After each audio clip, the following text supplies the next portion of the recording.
가게사는 증시각도기. 안녕하세요. 증시각도기TV 시청자 여러분, 투자자 여러분, 도기말 여러분, 그리고 10만 금융유연사 여러분 모두 반갑습니다. 네, 2월 11일 수요일 아침이 밝았습니다. 네, 자 오늘 저 한마디, 점차 소비주로. 지금 미국 시장의 흐름입니다. 한국 시장이 아니고 미국 시장의 흐름이고요. 한국은 아직까지는 조금 더 향유할 여력이 좀 있죠. 왜냐하면은 IT 중에서 제일 끝단에서 터졌고, 또 하나 22년도와 24년도에 그 트라우마를 통해서 설비 증설이 매우 늦게 일어났다는 사실이 가격을 쉽게 떨어뜨리지 않을 것이다. 특별히 메모리 가격을 쉽게 떨어뜨리지 못할 것이다 라는 전망으로 밸류체인 상으로는, 먹이사슬 상으로는 가장 뒷단에 있는 것이 메모리이기 때문에 가장 끝까지 불꽃이 나올 것이다 라는 예상을 합니다. 자, 그럼에도 불구하고 우리 투자자들은 앞단의 변화가 무엇이 일어나는지 빨리 알아야 되겠죠. 제일 앞단에서는 투자자들의 이탈이 시작됐습니다. 자, 이거예요. 투자자들의 이탈이 시작됐다. 그런데 제일 끝단은 이제서야 불이 불타오르기 시작했다. 무슨 젖은 낙엽도 아니고 젖은 목재도 아니고 불이 늦게 탔어요. 불이 늦게 타서 이제서야 활활 타고 있고, 앞단에서는 이미 활활 탔고, 그 다음에 그 불 떼는 사람들은 계속 불을 넣어서 더 크게 때우겠다고 하는 거죠. 불 떼는 사람들은 누구죠? 불 떼는 사람들은 빅테크들이에요. 설비 증설이 26년도에는 전년도 4천억 달러 수준에서 4천억 달러대 수준에서 6천억 달러대를 바로 넘을 것 같은 그런 분위기를 알려주고 있습니다. 우리가 이미 설비 증설을 발표한 몇몇 기업만 계산을 해봐도 바로 이 부분은 어렵지 않게 나오는데요. 아마존 2천억 달러, 그 다음에 구글 1,700억 달러, 그리고 메타 1,200억 달러. 자, 이 세 회사만 합치면 얼마입니까? 거의 4천억 달러잖아요. 그러니까 당연히 6천억 달러 당연히. 마이크로소프트도 있고 다른 회사들도 있잖아. 다른 회사들도 있으니까 이게 뭐야? 6,600억 달러? 아니요, 6,600억 달러 지난번에 젠스망이 얘기했는데 더 할 수도 있는 거예요. 그러니까 어마무시합니다. 그 중에 상당 폭은 메모리고요. 그래서 이 메모리는 근데 지금 없어서 못 팔고요. 이미 공장은 풀 가동 중이고, 다음 공장까지는 시차가 있고요. 그 다음에 그 공장에서 나오는 D램 중에 상당 부분은 HBM으로 넘어가야 되고요. 이게 지금 메모리 업체의 현상입니다. 그런데 앞에서는 뭐가 문제가 휘청거리게 나오고 있습니다. 오늘 그 얘기부터 먼저 하고 들어갈게요. 엔지니어들과 투자자들의 생각이 달라지기 시작했습니다. 엔지니어와 투자자들은 따로 토같이 해요. 이 부분에 대해서 월요일 날 아침인가 말씀드렸죠? 엔지니어들이 중장기적으로는 세상을 바꿀 것이다. 그러나 투자자들은 중기 단기적으로 생각이 바뀔 수 있다 라는 얘기를 드렸었습니다. 이 구도에 대한 이해를 가지고 현재 시장을 보시는 게 신상에 유리할 것이다 라고 하는 게 저희 증시각도TV의 생각이고요. 자, 골드만삭스가 프라임 브로커리지 그 노트를 지난주에 발행을 했는데 그 부분에 대한 언급이 있었습니다. 지난주 개별 주식에 대한 명목상 공매도 규모는 기록 집계가 시작된 2016년 이후 최대였다. 그리고 1월 30일부터 2월 5일까지의 자금 흐름을 인용하며 공매도 규모가 매수 대비 2배 수준이라고 분석했다라는 노트가 돌기 시작합니다. 자, 이 말인즉슨 무슨 말이냐면 그동안 너무나 좋게 봐왔던 거에 대해서 투자자들의 생각이 바뀌고 있다는 것이죠. 자, 이 부분 매우 중요한데요. 자, 계속 말씀드리지만 이거는 법적 지위하고도 관계가 있습니다. 이것들을 잘 보셔야 되는데요. 자, 제가 이제 기업을 직접 해보니까 이게 보다 좀 확실해지더라고요. 투자를 진짜 잘하고 싶으신 분은 기업을 한번 해보세요. 우리 전업 투자자분들 중에서 회사 차릴 수 있는 분은 회사를 한번 차려서 한번 해보세요. 그거 날릴 각오하고, 그 돈 날릴 각오하고. 그러면 여러분의 투자가 훨씬 더 깊어질 겁니다. 전업 투자자분들 중에서 한번 해보세요. 감히 말씀드립니다. 시야가 확 튀어요. 진짜. 와, 저는 저 개인적인 투자를 위해서도 사업을 잘했다는 생각이 진짜 많이 들어. 그러니까 뭐냐면 이론적으로 알던 게 다 구체화되면서 현실에서 막 포착이 막 되는 거죠. 자, 여러분 봐요. 이거 중요한 포인트인데, 투자하는 사람과 기업하는 사람의 법적 위치에 대해서 한번 생각해 볼까요? 이거가 되게 중요한데, 기업하는 사람들은 어떻습니까?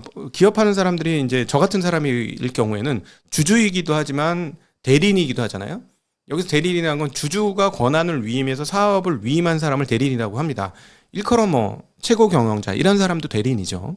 근데 저처럼 이제 투자자와 투자자이자 그러니까 그 뭐지 지분을 갖고 있는 사람 주주이자 기업인 대리인으로 같이 이렇게 섞여 있는 사람도 있어요. 자, 이런 사람들은 일론 머스크 같은 사람이고 세르게이 브린 같은 사람인데 기업을 여기까지 키워오면서 자기의 자산은 이쪽에서 늘었지만 지분 가치가 엄청나게 폭증을 했지만 자기의 사업적인 것은 자기가 좋아하는 일이고 이쪽에서 뭔가 세상을 바꾸는 일이기 때문에 이 사람들을 매진을 하죠. 이렇게 쭉쭉 갑니다. 그리고 회사에서의 위치는 어떤가요? 가끔씩 말입니다. 페이팔의 일론 머스크나 애플의 스티브 잡스처럼 회사에서 쫓겨나는 경우가 있긴 하지만 그럼에도 불구하고 대체적으로 확고한 위치를 가지고 있습니다. 고정된 위치를 가지고 있어요. 그리고 회사에 대한 영향력은 매우 큽니다. 매우 크죠. 매우 큽니다. 근데 주주들은 이사회를 핸들링할 수 있으면 회사에 대한 영향력이 매우 크지만 이사회를 핸들링할 수 없다면 주주의 권한은 급격히 약화됩니다.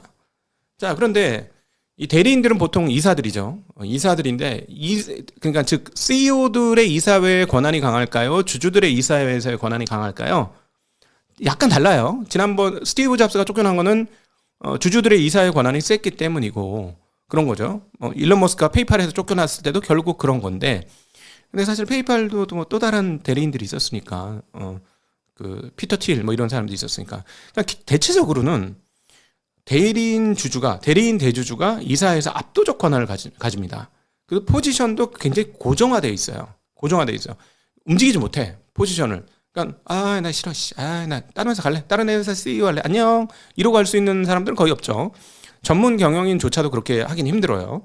근데 이제 대주주이자 지분을 가진 대표들은 한번 포지션을 잡은 자리에서 움직이기 힘듭니다. 그죠? 갑자기 세르게이 브린, 안녕, 나 이제 메타 CEO 할래, 지분도 갖고 떠날게, 메타에다 그대로 넣어야지, 이러면 됩니까? 안 되죠. 불가능한 일이에요. 안 됩니다. 자, 근데 주주는요?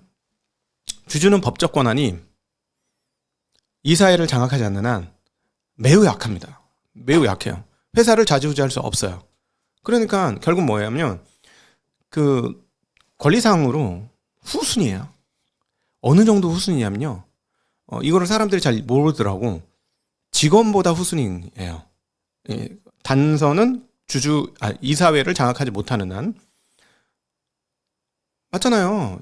직원들은 월급 안 받으면 소송해서 월급 받아낼 수 있어요. 그렇죠? 그리고 뭐 영향력 있는 직원들은 회사를 좌지우지할 수도 있어요. 그렇게 되는 거고. 그 다음에 고객들은요. 고객들은 제품에 대해서 클레임을 걸 수 있습니다. 소송을 걸 수 있죠. 그 다음 그 관계사는요. 관계사는 이해관계가 다르면 떠나거나 이해관계에 따른 소송을 걸 수 있습니다. 그래서 자기네가 정당하면 그 회사로부터 관계회사는 거래회사는 뭔가를 받아낼 수 있어요. 다 법적인 보호를 받습니다.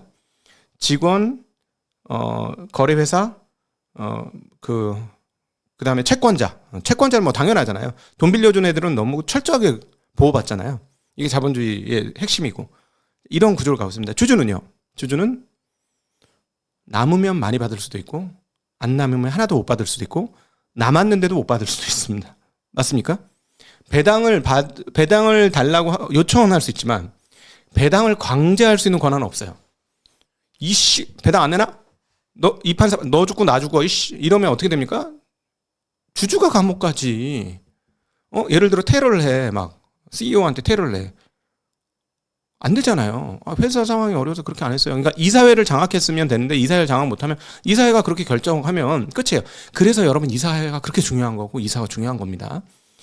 자, 그러면 이제 오늘의 본론 길게 설명했습니다. 죄송합니다.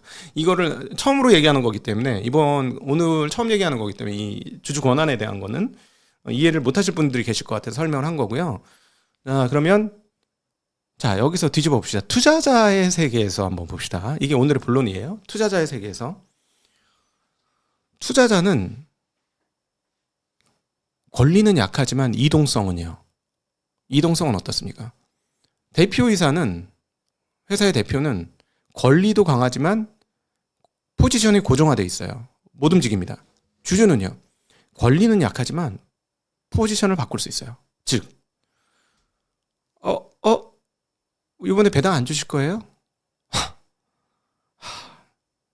안녕히 계세요. 안녕. 야, 팔아. 이렇게 되면 끝이잖아. 주주로서 끝나는 거잖아. 버튼 하나로 끝나는 거야. 맞습니까? 틀립니까? 주주는 권리가 약한 대신에 이동성이 보장되어 있는 게 주식시장이에요. 자, 그러니까 여기에서부터 지금의 상황들을 보셔야 되는데요.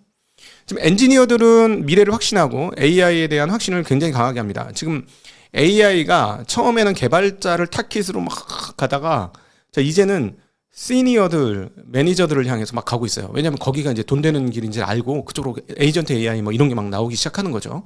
그러니까 신입사원 필요 없는, 젊은 사원 필요 없는 구조로 자꾸 가고 있는 거예요. 자, 다시 주주로 넘어와서 주주는 엔지니어는 그렇게 해서 세상을 바꾸고자 하는데 주주는 뭐가 중요해요? 저 지금 작년에 받은 배당 다 썼는데 올해 배당은 어떻게 하실 거예요? 올해 배당 안 준다고요? 그럼 나는 어떻게 살지? 알겠어요. 저 옆에 다른 배당 주는 회사로 갈게요. 안녕. 그동안 애쓰셨어요. 감사했습니다. 안녕히 계세요. 이런 주주는 끝이에요. 그쵸? 주주는 그럼 끝입니다. 자, 계속 저희 방송에서 말씀드렸다시피 미래는 AI 엔지니어들이 생각하는 대로 그렇게 갈 거예요. 근데 문제는 뭐냐면 애들이 설비 증서를 더 해야 되는 거야. 자기네가 그림을 그려보니까 설비 증서를 많이 하면 훨씬 더 많은 유저를 땡겨낼 수 있어. 자, 그러면 이걸 유저를 많이 땡겨내서 과점을 하는 순간 우리는 또다시 제2의 애플과 제2의 구글이 될 수 있다는 확신이 있죠. 그냥 달리는 거예요. 근데 문제는 설비 증서를 너무 많이 하다 보니까 어떻게 돼? 주당 이익이 안 늘어. 매출은 늘었는데 매출은 20%나 늘었는데 주당 이익은 똑같아. 왜 똑같을까요? 매출이 늘었으면 이 회사들은 옛날에는 비용이 느슨하게 올라간단 말이야. 매출은 약간 가파르게 올라가고 느슨하게 올라가서 마진율이 상당한 회사고 일정 수준 지나면 비용이 안 올라가요. 그러니까 매출이 늘어가면 주당 이익이 확 늘어나는 구조거든요. 이런 구조를 가지고 있어요. 그래서 소프트웨어 업체들이 무서운 거잖아. 구글 같은 회사들이 무섭고 메타 같은 회사들이 무서운 게 그 이유인데 근데 갑자기 멈췄던 비용이 이렇게 올라가는 거야. 이렇게 올라가니까 매출이 느는데 같이 올라가 이렇게 비용이. 그러니까 주당 이익이 똑같은 거야. 주당 이익이 똑같아. 그냥 투자자들이 무슨 생각을 하는 거냐면 투자자들이 이익이 안 느네. 배당도 안 늘겠네. 어떻게 했으면 좋겠어요? 이거 좋긴 한데 이게 배당 이제 딱 보아하니까 싹수가 비용 계속 늘려야 돼 이제 이해가 배당 안 늘어. 더 이상 배당 안 느는데 어떻게 하지?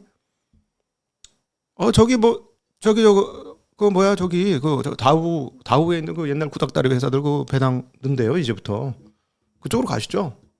그래야 되겠지? 그게 맞겠지? 오케이 콜 그쪽으로 갑시다. 이거예요. 자, 이것을 차트로 보여주는 것들이 있습니다. 그 인포메이션 테크놀로지 회사들이 워트 퍼포먼스를 하고 있다라는 거 내용이 차트로 나와 있어요. 작년도 9월부터예요. 10월부터예요. 10월 19일, 수요일 29일부터 흐름들을 찾아보니까 의외로 에너지 관련주. 진짜 깜짝 놀랐어. 머티리얼, 인더스트리얼. 와, 이쪽이 주가가 많이 올랐고요. 올해 들어와서도 마찬가지입니다. 올해 들어와서 똑같아요. 자, 그리고 빨간색은 역진한 거지. 후진한 거예요. 어디예요? 인포메이션 테크놀로지. 이런 쪽이에요. 지금 미국 시장의 변화가. 그래서 다우존스 지수 사상 최고치 팡팡 터지는데 나스닥의 주요 종목들이 들어가 있는 S&P들이 지금 쉬고 있는 거예요. 예. 그리고 그 다음 그림도 한번 보도록 하겠습니다. 그 전에 25년도에는 인포메이션 테크놀로지의 퍼포먼스가 진짜 좋았어요. 완전히 쭉쭉쭉쭉쭉 올라갔었는데 앞서 그거를 그래프로 그린 건데 업종별 퍼포먼스를 보면 그 밑에 그림 보시면 인포메이션 테크놀로지가 지금 IT 쪽이 그냥 부진합니다. 예, 지금 이게 현재 상황이다라고 설명할 수가 있겠어요. 자, 그런데 여기서 오늘 소비 관련된 지표가 나왔어요. 소비 관련된 지표. 소비가 미국 경제 몇 할이다? 미국 경제의 칠할인데, 지랄 아니고요. 칠할이요. 네, 칠할인데, 지금 소매 판매 보시면 소매 판매가 조금 빠지는 경향을 보여주고 있습니다. 자, 소매 판매가 근원이 0.4에서 0.0으로 일반도 0.6에서 0.6으로 전월비 떨어졌고요. 전월비 하락폭 매우 큰 편입니다. 자, 전년비도 한번 보면 전년비는 어떻게 나오냐면 3.26%에서 2.43%로 굉장히 큰 폭으로 떨어졌어요. 굉장히 큰 폭으로. 네. 그리고 이제 조만간에 고용 나올 건데 햇싯, 케빈 햇싯 그 백악관 경제위원장께서 뭐라고 했어요? 고용이 좀 나쁘게 나오더라도 충격받지 마. 괜찮아. 막 이렇게 얘기하고 있습니다. 구조적으로 좋아지는 거야. 경제 성장 계속되고 있어. 이렇게 얘기했습니다. 밑밥 까는 거죠. 주식시장 충격받지 마. 주식시장은 이게 신전이야. 주식시장이 신전이기 때문에 미국은 어떤 식으로든 정치권이 그걸 버티고 싶어 합니다. 자, 그런데 미국 시장이 탄력적으로 못 가고 게다가 트럼프가 뭐였죠? 코인 시장을 활성화할 것처럼 해서 코인 시장 막 12만 달러 막 이렇게 미친 듯이 가다가 제자리 돌아왔잖아요. 오늘도 또 빠졌는데 그래서 그런가요? 트럼프 지지율 그리고 또 하나가 있어요. 네, 트럼프 지지율이 지금 좀 꽤 많이 빠지고 있습니다. 그래서 지금 2기 들어와서 최저치의 트럼프 지지율을 가지고 있는데 지금 트럼프 지지율이 42.2%까지 떨어졌는데요. 이 문제가 뭐냐면요. 그래도 1기 평균 수준입니다. 1기 평균 수준인데 문제는 뭐냐면 저 하락폭이 좀 많이 가파르네. 그죠? 너무 좋았다가 하락폭이 가팔라요. 여기서 또 일론 머스크가 등장하는데 일론 머스크가 돈을 엄청 1억 달러나 써가지고 트럼프 당선하는데 1등 공신됐는데 OBBBA법, 오빠법이죠, 오빠법, OBBA법. 그 법 하면서 일론 머스크가 완전히 틀어졌잖아요, 트럼프하고. 그 다음에 일론 머스크가 한 게 뭐예요? 아메리칸당 만들겠다고 하다가 하나 쓱 내미는 게 있었죠. 앱스타인, 트럼프 있는 것 같은데 쓱 날린 거야. 지금 앱스타인 때문에 지금 난리 났죠, 미국. 저희가 뭐 다룰 얘기가 아니라서 한 번도 얘기는 안 했습니다만. 그러고 나서 계속해서 지금 빠지죠. 근데 이렇게 보시면 됩니다. 제가 보기에는 미국의 그 어떤 대통령보다도 주식시장에 민감하고 주식시장을 살리고 싶어하는 사람은 제가 보기엔 트럼프예요. 그러니까 지난번에 다우존스 5만 가니까 이제 곧 10만도 갑니다. 막 이렇게까지 얘기한 거 아니에요. 그래서 여기에서 뭔가 미국 시장에 대한 고민을 하게 되는 대목이죠. 트럼프의 지지율이 계속 이런 식으로까지 빠져버리면 어떻게 될 것이냐. 지금 앱스타인 하고 나서 이상한 뉴스들이 툭툭 불거지잖아요. 미국에서 뭔가 큰 사건들, 뭐 이란, 뭐 이런 거. 이거 한국 사람들은 너무 익숙한 내용이거든요. 물타기 전략이잖아요. 물타기 전략. 뭐 하나가 있으면 이슈가 이슈를 덮는 그런 거. 그러니까 연예인들 그래갖고 많이 희생양 됐잖아요. 한국에서는 뭐 이슈 터지면 그거 덮기 위해서 연예인들 갑자기 무슨 스캔들 빵빵 터지고. 검찰 캐비넷에 다 있다면서 어떤 연예인이 어떤 일을 어떻게 됐다. 영화에 다 나왔잖아요. 영화. 전 몰라요. 전 모르는데 뭐 영화 보니까 뭐 내부자들 뭐 이런 영화 보니까 막 그런 거 나오대. 더킹 뭐 이런 거 보니까 영화에. 근데 보니까 그 영화가 영화인지 그게 논픽션인지 픽션인지 알 수가 없더라. 세상을 보니까. 근데 어쨌든 근데 문제는 트럼프가 이렇게 떨어지면 주식시장 어떻게 될 거냐 라는 거죠. 그리고 또 여기 하나 더 복잡계가 하나 더 얹어지죠. 케빈 이번에 누구야? 연준 의장 지명자 케빈 뭐였지? 월시. 예, 케빈 월시가 최근에 한 발언들을 보면 되게 재밌는데요. 지난번에 한번 말씀드렸지만 그린스펀 의장을 언급해요. 그린스펀 의장. 그래서 그린스펀 의장 때 되게 좋았다 이 얘기를 합니다. 그래서 AI가 인터넷처럼 똑같이 된다. 그래서 마치 자기가 제2의 그린스펀 때처럼 정말 수수께끼한 그 경제 성장을 만들어낼 것처럼 얘기를 하는데 근원적으로 차이가 하나 있는데요. 그린스펀 때는 WTO 체제를 통해서 중국이 들어왔단 말이에요. 그래서 말도 안 되는 가격의 제품을 만들어서 전 세계에 수출했단 말이죠. 그러니까 그 월급 250만 원, 국제 평균 250만 원 시대, 200만 원 시대에 10만 원짜리 월급쟁이들이 들어와서 물건을 만들기 시작했다는 거예요. 2000년 그쯤에. 예? 그러니까 국제적으로 월급 200만 원, 250만 원 받고 있는데 10만 원 받고 있는 애들이 하루에 12시간씩 일하면서 물건을 만들어. 중국 얘기죠. 걔네들이 물건을 만들어서 이렇게 공급을 하니 인플레이션이 어떻게 되겠어? 인플레이션 죽어도 안 나지. 기습 디플레이션. 물건값이 5분의 1 토막 나고 막 이래 버리는데 신기하잖아요. 지금도 그 저기술의 제품 가격 보면 황당합니다. 지금 봐도 황당해요. 가격이. 왜냐면 물량 뛰기로 막 해가지고 재료값에서 플러스 막 5%만 받으면 오케이 저희 괜찮아요. 그 정도만 주세요. 이런 사람들이 줄 서 있잖아 지금. 근데 어쨌든 케빈 워시가 지금 그린스펀을 생각하는데 그때와 달라진 것은 중국의 공급자로서의 역할을 미국이 지금 그대로 용인하면서 계속 갈 수 있을까 하는 문제와, 그리고 중국의 위안화가 이제 슬슬 다시 한번 오랜만에 7위안을 깨고 6.9위안 초반까지 떨어지고 분위기 봐서는 점점 위안화 강세로 갈 것 같은 분위기가 슬슬 보이기 시작하는 상황에서 2000년 당시에 발생했던 저물가 상황, 고성장 저물가 상황이 계속 유지될 수 있을 것인가 하는 거에 대한 상당한 의문이 있죠. 그래서 금리를 떨어뜨린다고 해서 인플레이션이 안정되겠느냐.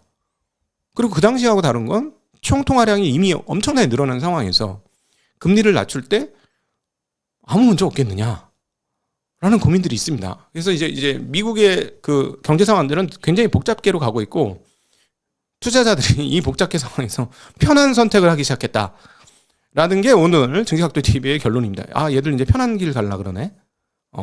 편한 길 갈라 그러네 하는 상황이죠. 자, 그래서 일단 오늘 오늘의 그래서 그 소비 저쪽이 좀 떨어지면서 채권 금리가 어떻게 됐을까요? 여러분 상상을 해봅시다. 자, 이제 여러분의 체력을 길러야 되니까 답이 나오셔야 돼요. 채권 금리가 어떻게 될 걸까요? 소비가 꺾였으니까. 네, 금리는 떨어졌습니다. 많이 떨어졌습니다. 금리가 10년물에 5bp나 떨어졌고요. 자, 2년물도 3bp 넘게 떨어졌습니다. 굉장히 많이 떨어졌고요. 유지부동이던 30년물도 무려 7bp 정도나 떨어졌습니다. 굉장히 많이 떨어졌어요, 금리가. 그러면서 3월 달에 있는 FOMC의 금리 통화위원회 FOMC 회의에서 금리가 인하할 확률이 17%에서 20%대로 올라오는 상황입니다. 그러나 여전히 금리 인하에 대한 전망은 여전히 낮습니다. 그래서 동결의 상황에 대한 생각이 훨씬 더 강합니다. 달러 가격은 그대로 멈춰 있고요. 금리가 이렇게 떨어졌음에도 불구하고 달러 값이 떨어지거나 그러진 않았어요. 이미 한번 떨어졌으니까. 더 이상 떨어지지 않았는데 놀랍게도 엔화가 떨어졌습니다. 큰 폭으로. 어제 그래서 금리가 되게 많이 떨어졌네요. 이제 좀 괜찮은가 봐요. 이렇게 얘기를 드렸는데, 금리가 떨어진 이후 다시 엔화 가격이 떨어지는 상황. 엔화가 얼마나 떨어졌는지 보시려면 원화하고 비교해 보시면 보여요. 어제 100인당 930원대였잖아요. 944원입니다. 순식간에. 자, 오늘 원화까지 강세가 되는지 한번 보셔야 되겠고요. 만약에 일본 엔화가 되게 안정된다 이러면 중기적으로 우리가 그 퍼즐 하나를 이렇게 손에 들고 있어야 될 퍼즐은 뭐냐면, 엔화가 약세가 안 가고 예상외로 다카시 총리가 됐음에도 불구하고 금리가 더 위로 튀지 않고 엔화가 더 위로 튀지 않는다면 원화는 어떻게 될 것인가에 대한 퍼즐을 하나 들고 있으셔야 돼요. 원화도 강세 갈 가능성이 있죠. 그렇게 되면. 그동안에 엔화의 족쇄에 매여서 강세를 못 가는 부분들이 상당히 있는데 원화 강세가 되겠죠. 자, 그러면 전 세계에서 가장 뜨거운 시장에 투자하고 싶은 외국인 투자자들의 생각은 어떻게 될까요? 엔화 최고 약세인데 이제 슬슬 강세 가나? 라고 생각하면 어떻게 할까요? 여기에 대한 퍼즐을 들고 있으셔야 돼요. 투자자분들은. 자기 편향적으로 생각하면 엔화 강세 가지고 원화 강세 가주면 원화 자산을 갖고 있는 사람은 따봉이지. 원화 자산은 여러분 인생 핍니다. 그렇게 되면. 그러나 제가 보기에는 일본 엔화는 여기 중간에 요것만 잘라서 나가면 안 돼. 자, 엔화는 지금은 인위적인 겁니다. 엔화 강세는 인위적인 거기 때문에 인위적인 거가 근원적이 될 수 있는지는 시간을 두고 봐야 돼요. 아무래도 지금 엔화는 인위적으로 강세를 맞는 것이다라고 보는 게 맞을 것 같습니다. 앞으로 한 달 정도의 시간을 통해서 일본 엔화와 그다음에 일본 금리의 상황이 어떻게 되는지를 확인하셔야 일본 엔화가 정말로 안정이 될 건지, 또는 낮은 확률로 보이긴 하지만 엔화가 강세를 보일지 한번 봐야 되겠고, 그러나 그 사이에 유효히 위안화는 계속 강세를 가고 있습니다. 6.91에서 안 올라와요. 7에서 6.91까지 떨어졌는데 안 올라옵니다. 이거 되게 재미난 대목이고요. 그다음에 이제 그 원자재 가격은 오늘은 전반적으로 약세. 이란 관련된 뉴스가 계속 뜹니다. 지금 제가 보니까 트럼프 지지율이 떨어지면 국제적인 이슈가 계속 뜰 것 같아요. 그러니까 사건으로 사건을 가리는 이슈로 이슈를 덮는 일이 계속 벌어질 것 같은데 지금 마치 뉴스 나오는 거는 이란을 곧 때릴 것 같은 그런 분위기입니다. 근데 지금 미국이 여기서 이란을 때려가지고 좋을 게 뭐가 있지? 잘 모르겠는데 유가도 올라갈 거고. 근데 어쨌든 뭐 그런 분위기가 지금 나오고 있는 상황이 되겠습니다. 자, 오늘 설명이 조금 복잡하게 느껴질 수 있거든요.